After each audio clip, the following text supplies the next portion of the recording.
Bu alttadır burası. Şimdi bu 20'lik lateral damlama sulama sistemi yer altında 40 santim yer altında zaten. Her 75 santimde bir içten droplu.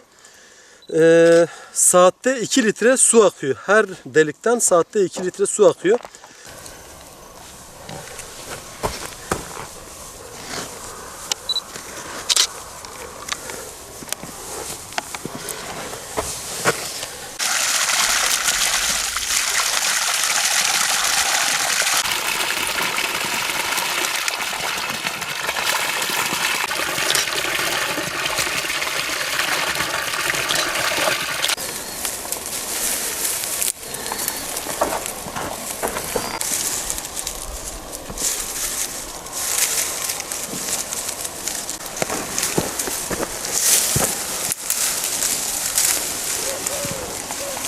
Bu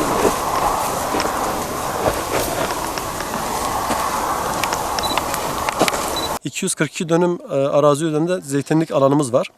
Daha önce biz sulama sistemimizi yerüstü damlama sulama sistemi olarak yapıyorduk. Burada tabii her yıl kaldırıp indirmek zorunda kalıyorduk bu sistemi. Bu da ömrünü kısaltıyordu sistemin. Şu anda biz yeraltı sulama sistemine geçiş yaptık. Bu yeraltı sulama sisteminde basınçlı sulama tabii ki. Bu sulama sisteminde artık demirbaşları yer altından kaldırıp indirme olayı yok. Bu anlamda hem elektrikten hem sudan hem de işçilikten tasarruf ediyoruz.